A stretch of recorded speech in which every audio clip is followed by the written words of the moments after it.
Dali lang yata ito, mga 5 minutes yata ito eh. Kaya tingnan nga natin kung ilang minuto bago umandar yung heater. Ito ang pinaka-heater niya. Ito guys. Ginawa kong sample sa heater. Pag yung natapos na yung ano, itry muna natin. Itry muna natin. Narinig nyo guys, yung tunog niya. Compressor yan, ano na, yan ang compressor, nakailan yung compressor. Yan, ito, yan natin sa defrost. Yan.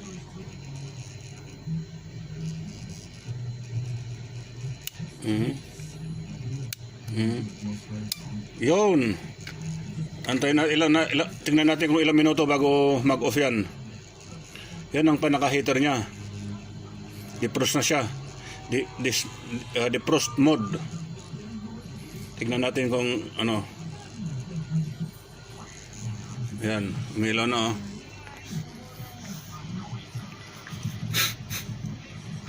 Ilang minuto yan bago mag-ano ulit. Mag-off. Papunta na naman sa compressor. Tingnan natin kung tama yung ano na 5 minutes. Pero ito 10 hour ito eh. 10 hour ito, 10 hour na timer.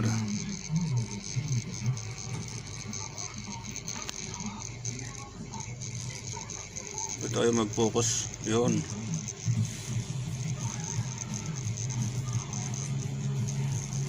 Hindi kong mabasa kasi Chinese ang nakasulat eh. Oh.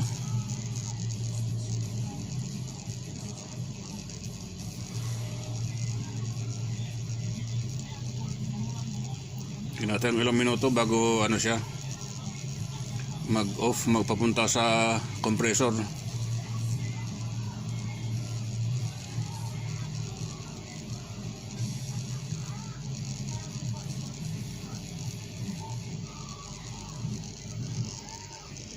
Maandar yan guys, umiikot to ang timer na ito.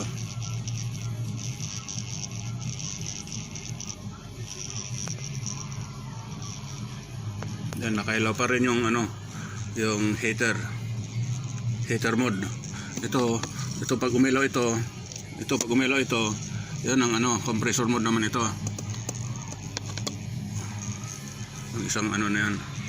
Tingnan natin kung ilang minuto bago mag-switch sa compressor mode.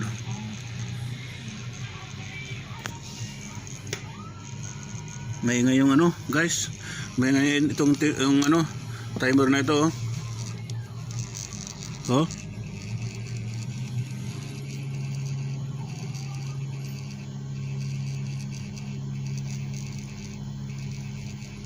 Nagloloko yung camera ko guys. Yan. Nakailaw pa na guys.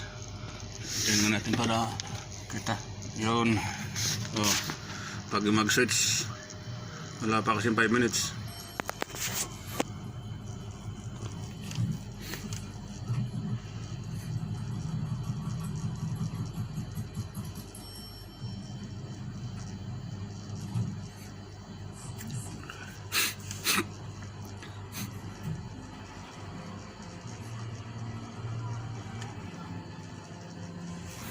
Parang matatagal yata ito ah.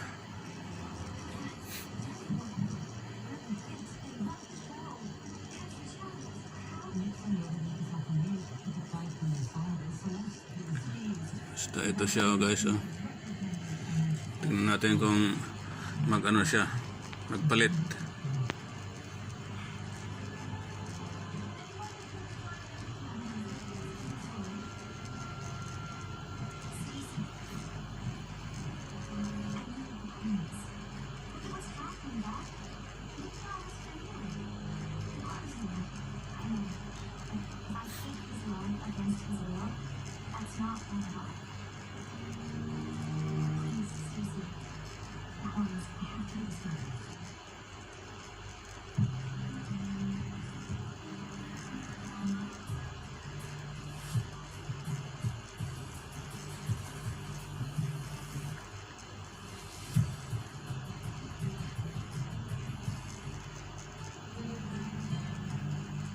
Tagal.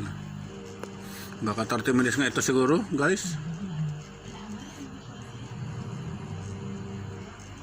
Oh, 6 minutes na eh.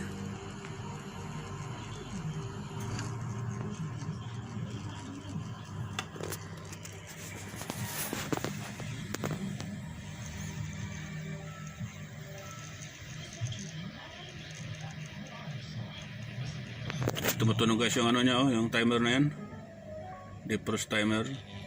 TMD F702 AD1.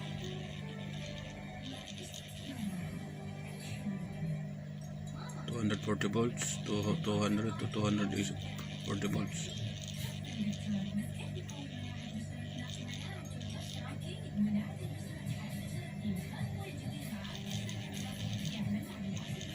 Oh, wala pa, hindi talaga abutin yata ng ano ito, 30 minutes yata.